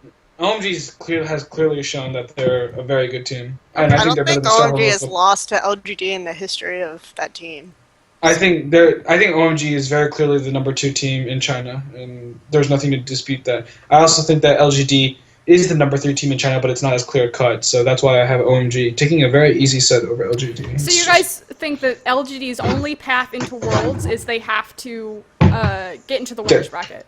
Yeah? They have to stay there, otherwise Yeah. I feel like they can go to Worlds if they beat StarHorn somehow, and then IG beats OMG. I feel like IG is going to be the easiest team for LGD to beat. So let's look at this on the bracket. So say OMG beats IG, so they stay in the winners bracket. So then LGD would face IG, or no, LGD would face OMG. Then they drop into the second tier losers bracket. IG would have to beat StarHorn Royal Club, and they'd have to face IG in the losers bracket for LGD. Those are the conditions that you guys are saying for LGD to make Worlds. Yeah, if LGD makes Worlds, OMG would have to beat IG. Okay. Or no, yeah. Or no, wait. StarHorn would have to beat... No, LGD would have to beat StarHorn first. Yes. Yeah. Yep, we're good? Yeah. Yeah. Okay. So we don't think that OMG is going to be, or we don't think that LGD is going to be OMG. Mike, do you have any you just ran in? Do you disagree with this? No, I don't think LG is going to beat OMG. Okay, OMG moves on. It's OMG versus StarHorn Royal Club for the last seat. Well, according to your motherfucking predictions, my motherfucking prediction. OMG's already OMG. there. They're just like kicking back. Yeah. And I have LGD going to Worlds, whatever train they have to take. They are my soul and life and love, and I will have them at the World Championships, where I will be in college, and it will be a weekend, and I'll be sipping margaritas and watching XQ tear the shit out of cock, motherfucker. Tear my StarHorn heart. beats OMG in a best of 3. So you think StarHorn's going? You're gonna kill OMG's dreams right there? Cool's not going? Yeah, Michael, I'm really what are you sad about doing? it, Are you killing OMG? Are you just getting them on the spot? Yep. Pretty But much. they, in the playoffs, they faced StarHorn Royal Club twice and they beat them They both lost times. the best of 3 both times. But Yeah. But there's a different mentality. So I argued the same just thing. worse. No. I argued the same thing. Take it to the OGN finals. OMG lost every single best of 3 in playoffs. Take it to the OGN finals. Arrows versus Blue. I had this discussion with Cody. I was saying, KT Arrows, they never closed it out, and if it had been a best of 3, they would not have won. It took them the full best of 5, but Cody counters back, it's the mentality. They know it's a best of 5. Knowing it's a best of 3, your game plan changes. OMG is a very experienced veteran-style team. You don't give them the benefit of the doubt that knowing it's a best of 3, let's not take their history of Season 3 Worlds against Royal Club, but knowing it's a best of 3, you don't think that they can show up. You think because they lost the best of 3 in the best of 5 mentality, that automatically kills their spot at Worlds? I think they would lose to StarHorn in a best of 3 just because I think their adaptability in best of 3 situations is not as good as their adaptability in best of 5 situations. Yo, fuck your adaptability. It's all about who's the better team, and OMG's the better team. That's what I OMG's think. the better team. I agree that OMG's the better team. They're not a better team if they can't win a fucking best of 3. They're a great team when they play as a team. But they're not playing as a team lately. Yeah. I mean, it's really hard to say that. They're honestly one of the worst teams when they're not playing correctly. It's really hard to say that they're not playing as a team because I feel like we saw 6. I feel like we saw at least a good 10 games at playoffs where OMG played as a team because I felt like even when they played against, at least 10 because I feel like some of the games in the second set against StarHorn they even played as a team because they had like really good comeback potential and they almost came back. Like they took Barons, and they went like mowed down turrets and got really close to the base. It's just that StarHorn had too much of an advantage at that point. But like, it's hard to say they aren't playing as a team when I feel like they're playing as a team in more games than they aren't. Right, but I mean when they get together and do the right thing as a team, it's often too late, and I feel like StarHorn's just gonna have too much of an edge in the laning phase. It takes them at least for bottom, at least. I don't know. I disagree. I'm with you, but I think OMG's gonna take that one. I'm going GGG, IG, EDG, OMG. Good guy, Greg. Chinese teams are going to Worlds. I'm going GGG, EDG, OMG, LGD. I mean, don't get me wrong. I want OMG to go World. I do think it's possible. But you think OMG would still do really well at Worlds, and I still think. I'm upset because I feel like I'm not sending the teams that I think would do the best at Worlds to Worlds. Yeah, exactly. That's what I made it too. It's like these teams have to do the best in China before they do the best representation of Worlds. Like, and I that's feel my like biggest LGD conflict. and OMG would do better than StarHorn and But tell me why IG. now. Like this opens up another avenue of conversation. Why would LGD and OMG do better on the global context than StarHorn Royal Club? What about their playstyle? What about their players? They're smarter teams. Yeah, and additionally, StarHorn Royal Club does a lot of things that other regions just do better that happen to work in China because it's unexperimented. You're talking about brute force winning games? Pretty much. I don't know. StarHorn Royal Club, like, again, the meta is really... the bottom lane religiously. Yeah, that's true. The meta is, like, really weird. I actually really like the place of the meta. I think the meta is, like, perfect. It's so, like, makes it for such fun games, like... The meta bumped StarHorn Royal Club so hard. Oh my god. Yeah, the meta really... Well, because it's like... It allows retarded people to play the game. And so, like... It's like the opposite situation of Samsung. It's just awful that he makes that statement and then, like, the teams that we have going to Worlds. So Hubo makes a statement, it allows the retarded people to be able to play the game. TSM Cloud9 to Worlds. Alliance Fnatic, SK to Worlds. Wow. ADG to Worlds. Honestly, like, no, but if you think about it, it's like, so, like, the reason why the meta is complex now is not because of rotations around the map, OG and TSM, but then the meta is complex because there are so many different picks there are so many different picks for each role that you can use, and a lot of those picks have the ability to single-handedly change the identity of your team comp, whether, you want high damage, whether... You want a zoning composition. You're now going in about how complex the meta is and how many different facets it have when you just made the statement that the meta is easier for dumber teams to win. So how are these two statements working together? Because it's much easier to plan for the draft phase than it is to plan for actual in-game Then how come occurrences. so many teams bite that shit? What do you mean, like shit the draft? Yeah, shit. Not even just in China, but all over draft phases are going awful. For all we know, well, Cloud9 had really good drafts. Yes. For all we know, LMQ doesn't have a coach. I actually thought that TSM had pretty good drafts. I think TSM on the back half of their LMQ set was fantastic. I think Bjergsen played amazing through the entire set. No, because for the first game we got everything. They got everything they wanted. So like. I said back half of the split, their draft pick was amazing. I said Bjergsen through the entire split played amazing. Yeah, and I thought Dairude was gonna tilt, but thankfully he didn't. No, but then even in the first set, I think the members of TSM all got the comfort picks that they wanted because the Fizz was planned probably, and so like I don't think their drafting was that bad. The curse curse kind of got fucked. I think a little bit. We lost him. That dorm room internet. Pretty good. Hugo, take a knee for a second. You'll come back. Yeah. I think he was talking about Curse Cloud9 in the pick ban phase. Yeah. So I don't want to derail this into North American LCS too hard. What? You don't want to talk about Curse? We know who's going from. We now know for sure that it's TSM Cloud9. Can we talk about King and Snake, for God's sake? Oh my god. They're going to be in LPL next year. We need to talk about them. Yeah, but Worlds is coming up. We have plenty of time to talk about. Can we just acknowledge that they're going to be in there? Okay, Snake and King are going to LPL. Yeah, I also on that topic, if we're just not going to veer on that path for very long, I do want to point out that I think the funny thing that's really funny, or the interesting thing that's really funny about the current amateur scene in China is last split, everybody hyped the shit out of LPL teams, and they're still bottom 2. But now that the teams are actually, like, these no-name teams are taking games off LPL teams, like, no one's saying shit. And I find that like hilarious. Like, what the hell? It doesn't make sense with, like, in context of reality.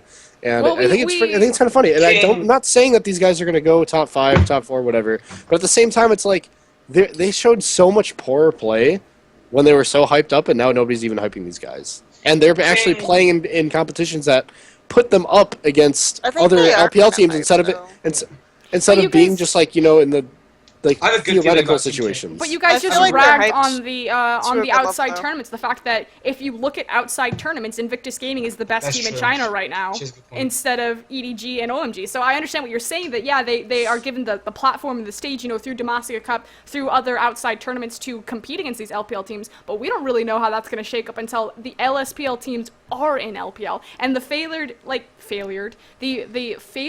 of Young Glory and World Elite Academy, I think, really did sour that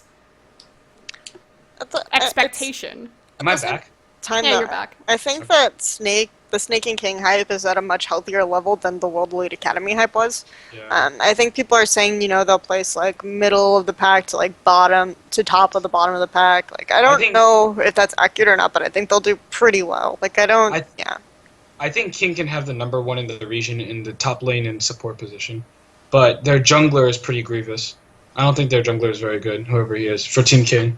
Mm-hmm. Snake, I think they have like a bunch of really good players, like a bunch of really talented players, but I think they're gonna have a World Elite Academy-esque season because they do like a lot of weird shit.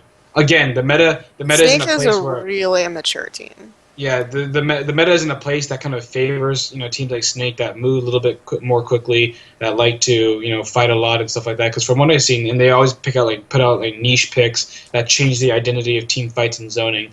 But at the same time, I don't think Snake's going to do that well. They need another year. They have 2 underage players, so depending on whether or not these World Championship rules end up getting applied internationally or not, we could see Snake's roster change too before they hit LPL. And they would lose one of their star players. Yeah.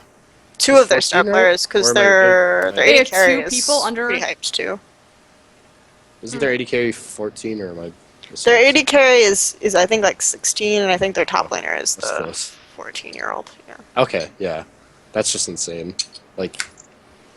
Yeah, I mean, it just kind of sucks that, I don't know. I guess that's kind of veering on a different topic, but yeah, Snake is actually, I think, has a chance of they have boot camp in Korea. Good showing, but it's not gonna. Yeah, they just got dropped off in Korea. They're like, well, train up, guys. Have fun. Yeah, literally. And then, so it kind of sucks because I don't know. Maybe they eventually have Worlds opportunities, but not with the roster they have. It's not possible because of the ruling. So And depending on whether or guess it's not kinda hard to talk Riot about. I attempts guess to suggest that the league enforce these underage rules. The disappointing thing for me as far as getting hyped on this this topic is that there's no we don't know what relegation is really going to look like for LPL, but we do know that the size of the league is expanding. So obviously King and Snake are guaranteed spots because they're in the top of LSPL, and if LPL is getting bigger, you're going to take more teams from LSPL. So I think that is kind of what also sours it a bit for me. It's that there's no proving ground where, you know, it's the smackdown of World Elite Academy versus Snake or King or smackdown of Young Glory. They just get to walk in there, which that said World Elite Academy and Young Glory got to walk in there. They're walking in there. But we'll also get to see like some promotion tournament because there are those extra 4 slots, and World Elite Academy and Young Glory aren't officially out yet. So that's a key distinction too. Do you guys have anything else? Well, we discussed who we were sending to Worlds. Can we do fan questions and end? I don't have the chat in front of me, so Hugo and Kelsey would have to pull it. I can I'm drop gonna eat and Time, alright. I have to go to practice soon. So Anyone have I'm gonna eat questions? What are you practicing? Swimming. You're a swimmer? Yeah. Yeah, I'm fat. I don't look like it. I'm cutting weight, man. Okay? No, I did. I've lost like So 10 rude. pounds in like I I've lost like didn't- 10 Is pounds David in, like, Schwimmer? the first week. Did I say anything? Yo, I'm Not on the seeing chat questions yet, but I don't see if they're gonna I'm come on up. the Division 3 level, motherfucker. Fuck you. If we got no questions within like the next minute, I guess we can just close. Yeah, I'm so hungry. Did Did EDG really scrim? Yes, they did. Yes. Yeah. Yep. Yes. You could tell because they went and smashed OMG 3-0 in like an hour. Or 2-0, technically. But weighted set. EDG versus Samsung Blue Go. That would be an EDG amazing versus game to Samsung watch. Blue. That would Yeah, be that's an amazing my game. that's my Sam- wish list game, So- pretty much. Samsung Blue is better at team fighting than EDG though. And Yeah. team fighting Samsung EDG Blue will straight. win that game, like no Yeah. question. It's just it'll be a fun game to watch. The best Yeah, game in it'll I be think the best interesting. game in the tournament would be EDG versus Najin White Shield. That will be a good game. That That'll be will be fun. an extremely good game. I would have Najin White Shield taking the set 3-2, but then not like I don't know. That would be such a good game. And also, I because think Zepha's been playing so much better too. And I Zepha's think been it'll, playing- he's not as good as Name though. Like not no, nearly. of course not. But like a lot of people used to shit on him, and he's been doing really well. And I actually really like the adaptability they've made to the specific way Zepha plays. So it's like it's kind of a little bit different than other places. Like I mean, in their set against SKT, Zepha like kind of went like a Bloodthirster Lucian paired with a Janna, and so That he was was so able to smart. fight close quarters and do the DPS like the entire time because of the excess shielding. So and both teams are pretty creative. So yeah, that is definitely like a matchup that would be really sweet to look forward to. Where do you realistically think EDG will place in Worlds? Fourth. Third. I think one Korean team will choke somehow, and then This is Really? true if we go by evidence Wow. of ozone or whatever, but we'll see.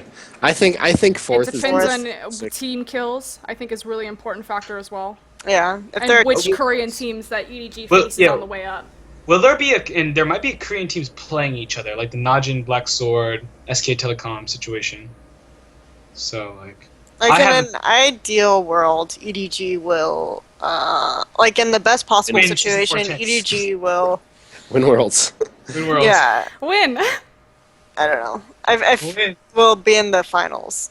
Newbie and EDG. I think that's their best So- possible I think, end game. I don't know. Personally, I'm a little bit skeptic that if it was a Chinese, like if it was two different regions that ended up in the finals, I would say that something got, what's the word, manufactured there.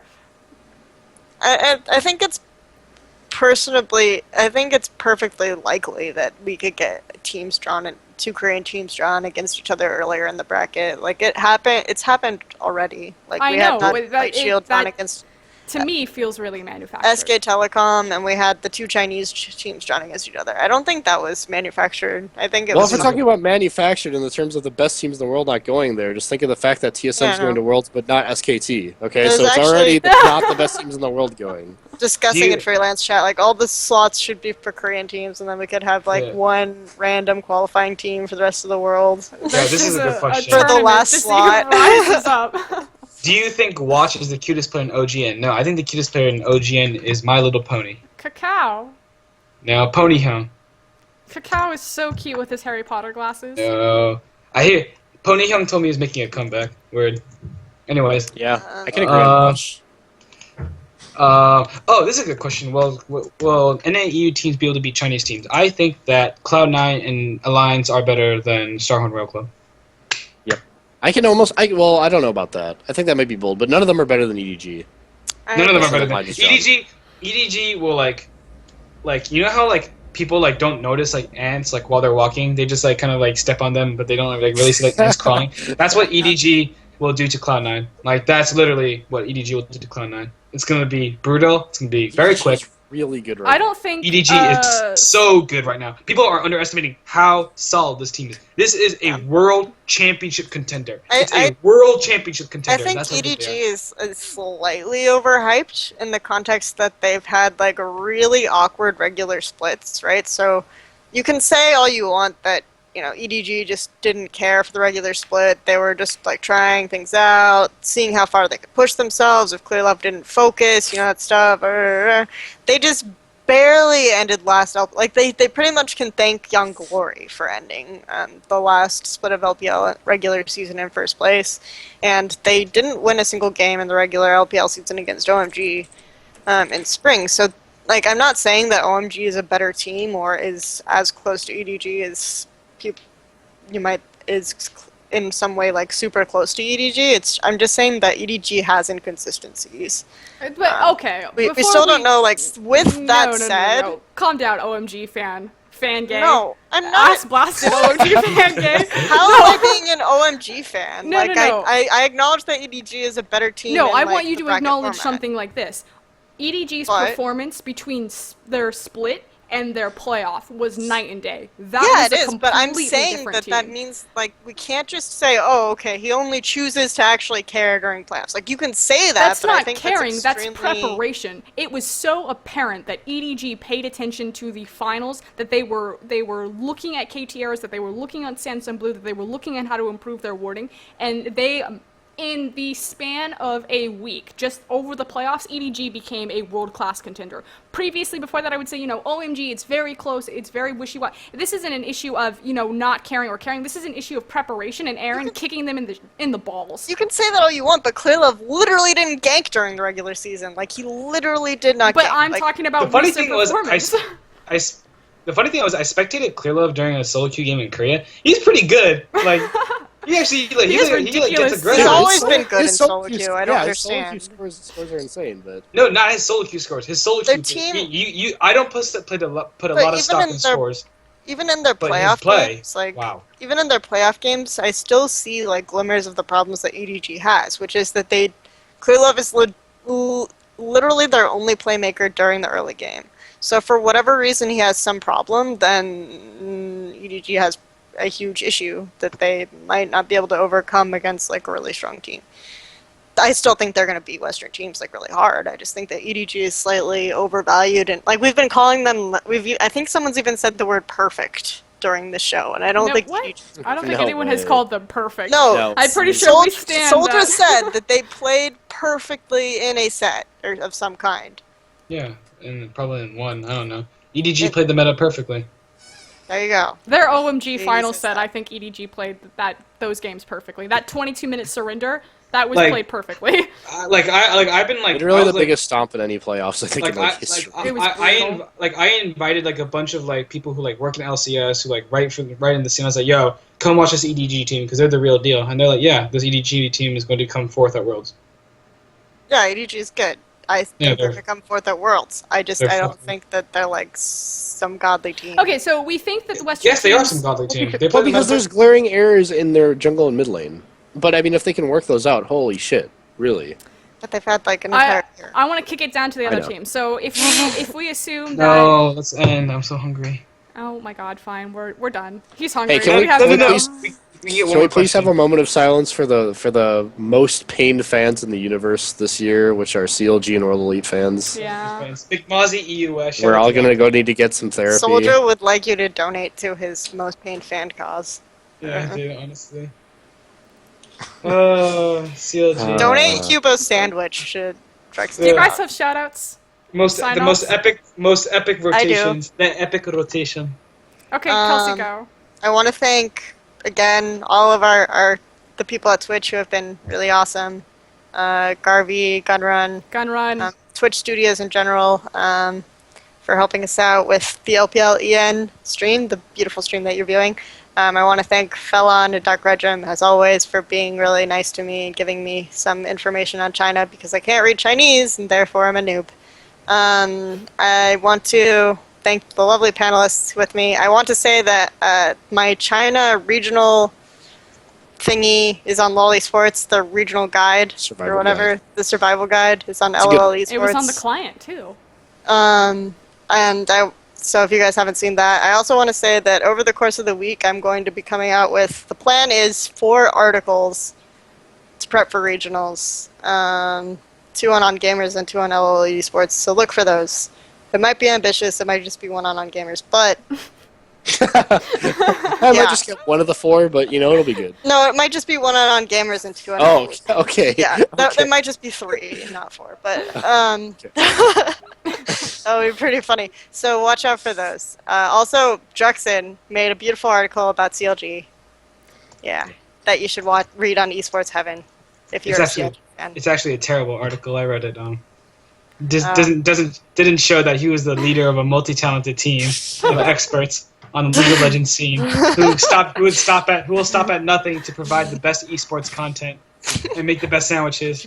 People have context. He's repeatedly quoting my LinkedIn. He's not like crazy or anything. Well, maybe. You should all go to his LinkedIn. His linked, And it had nothing to do with Phantasy Star. Yeah, nothing to do with Fantasy Star. Yeah. For my shoutouts, or Drex, you want to go first, or should I shout out? No, go. My shoutouts are all those standard things. As you can see, I'm in a college dorm room now. So You're edumacated. I'm edumacated. I'm rotating to I rotated to college just in order to get an education, learn more about the rotators. But I've discussed with other 3, and I've said, I hope I can stay on the show, but then if I have too much work, especially with, I'm doing some analyst work and some coaching work right now, and if I have too much work, then the show has to go first. So hopefully I can keep my grades up so I can stay on Epic China Talk Arena. That was a good accent, dude. I'll keep you guys updated. So shout out to real huge shout out to all the fans, or not the fans, the friends who have accompanied us all the way to, what episode is this? Episode 13? Episode 14? So all the way to unlucky number episode 13, because you guys have been great. We've gotten we always had we started from 50 viewers, and then we went to 200 or 300 viewers from the get-go. So shout out to all of you. A lot of you guys don't get my humor. Fuck all of you. No, I'm joking. And so thanks for Just don't coming. get it, man. Yeah, thanks for coming for LPL. And I decided to take my talents to Fantasy Star Talk, where I'm gonna be their main I host. hate you. Only if you wear the outfit every single time. Alright, well, obviously, shout out to the panelists. Always have a great time talking to all of you guys. LPL, obviously, not going to happen until the playoffs. Well, it's not actually going to be LPL, it'll just be the Chinese regionals. So look out for that. It'll be broadcasted in English on this channel, unless something drastic changes. And then, yeah, I don't really have too much else to say.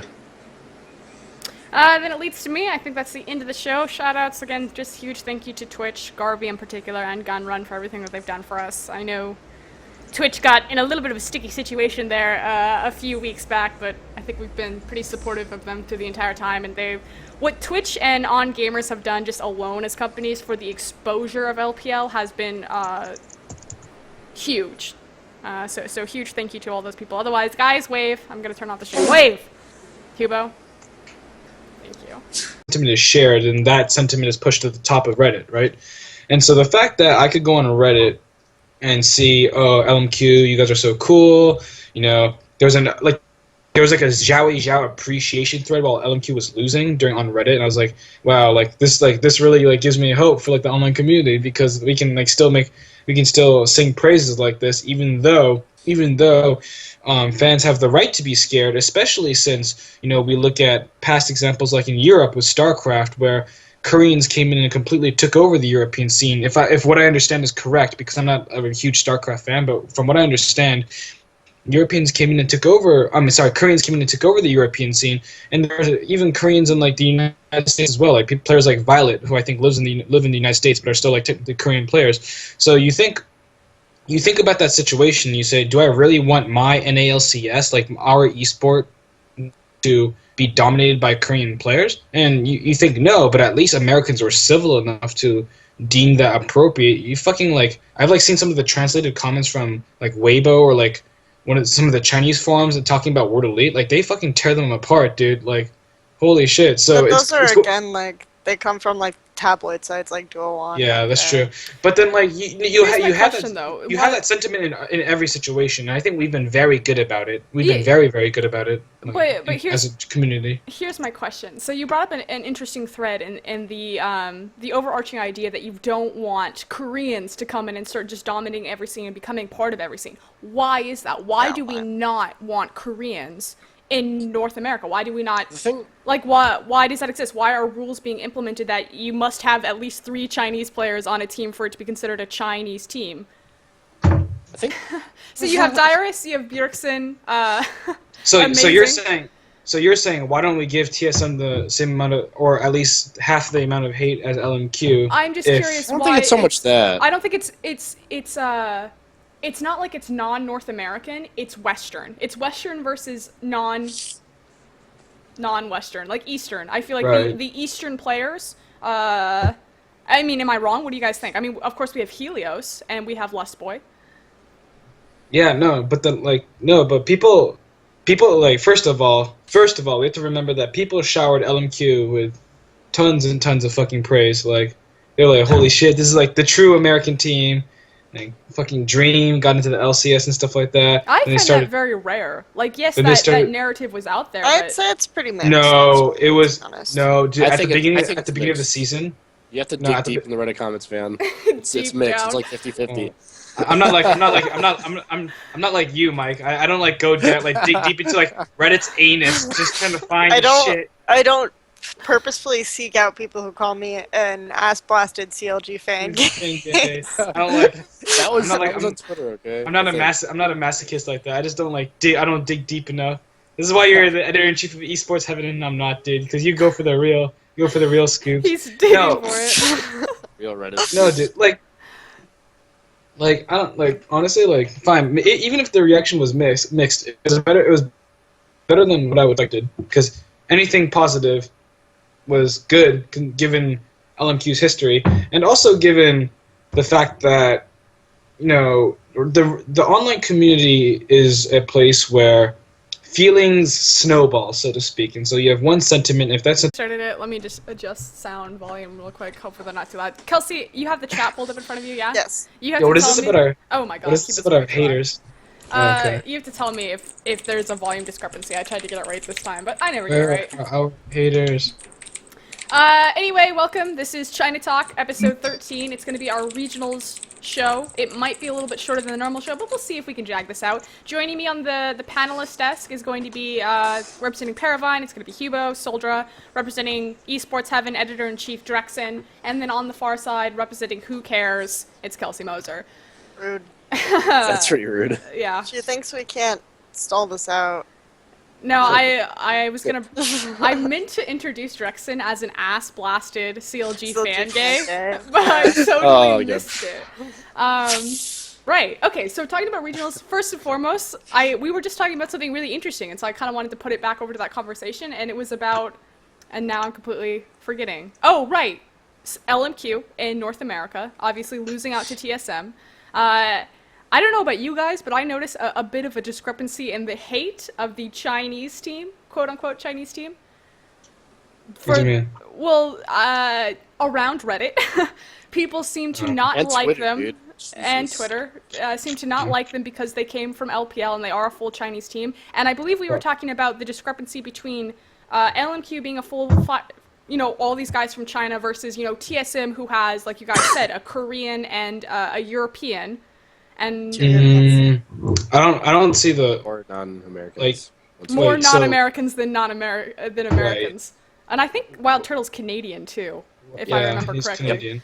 obviously he's and not Darius is not American. from the contiguous states, but that still counts, I guess. The thing is just that it's specifically related to the live audience having something to relate to, you know? And I don't know if that's like a racial issue or whatever, but It is a I racial think, issue. That seems yeah, pretty I think it racial.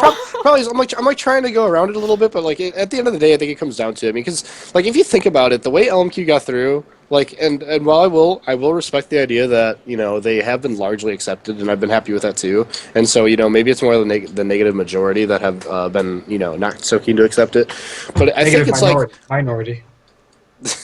But I mean, if you think about it, look at the morals of like the way LMQ got through the LCS compared to like EG buying their spot and But that's the essentially coming over thing, through no one Europeans, bitches but- about EG, but we I still know. get the LMQ hate. Where they, like, LMQ they fly across the globe, they learn English, they take a year of their time to qualify up through the challenger scene, they go through relegations, and EG just comes over, hey, it's cool, we're just gonna take this spot right here. No, it's because of people like me and Dark Regin that people fucking hate like LMQ. Like honestly, like if EDG came over and they got first place, no one would be salty. Like no one would be salty because they were the first place team like in China. But then since people are saying like, oh, LMQ's gonna come over and dominate you motherfuckers, even though they were like the 6th place team in the LPL, like of course it's like measuring penis size, right? It's like you know we don't want to get like fucked by like these like So is no-name it Chinese the players. fans that create this animosity? Of course, no. Who you think it's the players no, it that is. create this animosity? I'm It's asking of course you. the fans. No, I and do also, think- and also, it's not a racial thing. It's based on pride and region. Like nobody fucking hates on like Wild Turtle or like Skara because they're Damn it, that ethnically Canadian. Chinese, right? Yeah, no. I mean, even though they're ethnically Chinese, no one like.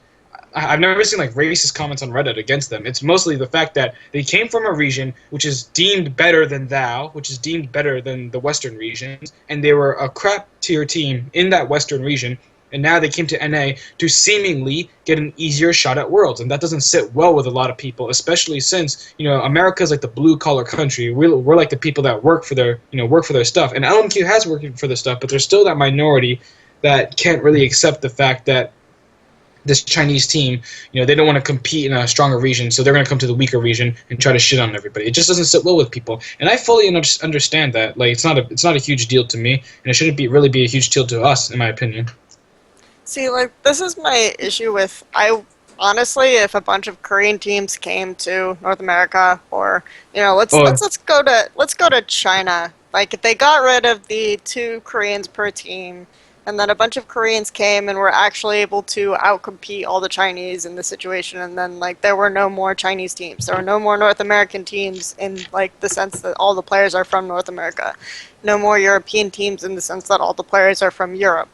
I don't mind that scenario, or I guess Southeast Asia, we might as well throw them in too. And then they're all, like, Korean, or they're all whatever race. I would be excited for that because I think it would increase, first of all, the competition, and it would also like allow these players, like they've said time and again, that these players in North America are entitled to more pay, like these Korean and Chinese players who come over, pretty much better working environment, like more freedom, like things that they, and by freedom I don't mean, I just mean like less structured schedule. They're allowed to, if they want to practice a lot, they can. If they don't want to, whatever, they can go and have some So you're talking burgers about a or quality something. of life